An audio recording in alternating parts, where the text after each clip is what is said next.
Road ಸೈಡಲ್ಲಿ ಸಿಗೋ ಸಣ್ಣ ಪುಟ್ಟ ಇಡ್ಲಿ ಹೋಟೆಲ್ಗಳಲ್ಲಿ ಮಾಡುವ ಟೊಮೊಟೊ ಕೆಂಪು ಚಟ್ನಿನ 2 ಈರುಳ್ಳಿ 2 ಟೊಮೊಟೊ ಇದ್ರೆ ಸಾಕು, ಒಂದು 10 ಜನಕ್ಕಾಗುವಷ್ಟು ಮಾಡ್ಕೋಬಹುದು. ಫಸ್ಟ್ ನಾನಿಲ್ಲಿ ಒಂದು ಮಿಕ್ಸಿ ಜಾರಲ್ಲಿ 1 ಟೀ ಸ್ಪೂನ್ ಅಷ್ಟು ಜೀರಿಗೆ, ಒಂದು 4-5 ಹೆಸರು ಬೆಳ್ಳುಳ್ಳಿ, ಒಂದು 4 ಒಣಮೆಣಸಿನ್ಕಾಯಿ, 2 ಈರುಳ್ಳಿನ ಕಟ್ ಮಾಡಿಕೊಂಡು 2 ಹಸಿಮೆಣಸಿನ್ಕಾಯಿನ ಹಾಕಿ ಮಿಕ್ಸಿಯಲ್ಲಿ ಗ್ರೈಂಡ್ ಮಾಡಿಕೊಂಡು ತೆಗೆದಿಟ್ಕೊಳ್ಳಿ.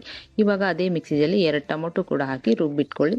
ಇವಾಗ ಒಂದು ಕಡಾಯಲ್ಲಿ 1 ಸ್ಪೂನ್ ಎಣ್ಣೆ ಹಾಕಿ ಒಗ್ಗರಣೆಗೆ ಜೀರಿಗೆ, ಸಾಸಿವೆ, ಉದ್ದಿನಬೇಳೆ, ಕರಿಬೇವು, ಒಣಮೆಣಸಿನ್ಕಾಯಿನ ಹಾಕಿ ಬಾಡಿಸಿ ನಂತರ ರುಬ್ಬಿಟ್ಕೊಂಡಿರುವ ಈರುಳ್ಳಿ ಪೇಸ್ಟನ್ನು ಹಾಕೊಂಡು ಚೆನ್ನಾಗಿ ಫ್ರೈ ಮಾಡಿ. ಇದೆಲ್ಲ ಸ್ವಲ್ಪ ಫ್ರೈ ಆದಮೇಲೆ ರುಬ್ಬಿಟ್ಕೊಂಡಿರೋ ಟೊಮೊಟೊ ಪ್ಯೂರಿನ ಹಾಕಿ ಮಿಕ್ಸ್ ಮಾಡಿ ಇದಕ್ಕೆ 1 ಸ್ಪೂನ್ ಅಷ್ಟು ಉಪ್ಪನ್ನು ಹಾಕಿ 1-2 ನಿಮಿಷ ಲಿಡ್ ಕ್ಲೋಸ್ ಮಾಡಿ ಎಣ್ಣೆ ಸೆಪರೇಟ್ ಆಗೋವರೆಗೂ ಬೇಯಿಸಿ. ಇವಾಗ ನೋಡಿ ಚೆನ್ನಾಗಿ ಬೆಂದು ಎಣ್ಣೆ ಎಲ್ಲ ಸೆಪರೇಟ್ ಆಗಿದೆ. ಈ ಸ್ಟೇಜಲ್ಲಿ ಇದಕ್ಕೆ ಒಂದು 2 ಕಪ್ ಅಷ್ಟು ನೀರು ಹಾಕೊಳ್ಳಿ.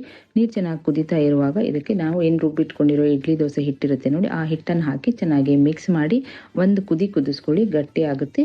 1 ಹಿಡಿಯಷ್ಟು ಕೊತ್ತಂಬರಿ ಸೊಪ್ಪು ಹಾಕಿ ಮಿಕ್ಸ್ ಮಾಡಿ ಬಿಸಿ ಬಿಸಿ ಇಡ್ಲಿ ಮೇಲೆ ಈ ಚಟ್ನಿನ ಹಾಕಿ ತಿಂತಾ ಇದ್ರೆ ಆಹಾ ಎಂತ ರುಚಿ, ನೋಡಿದ್ರೇನೆ ಬಾಯಲ್ಲಿ ನೀರು ಬರ್ತಾ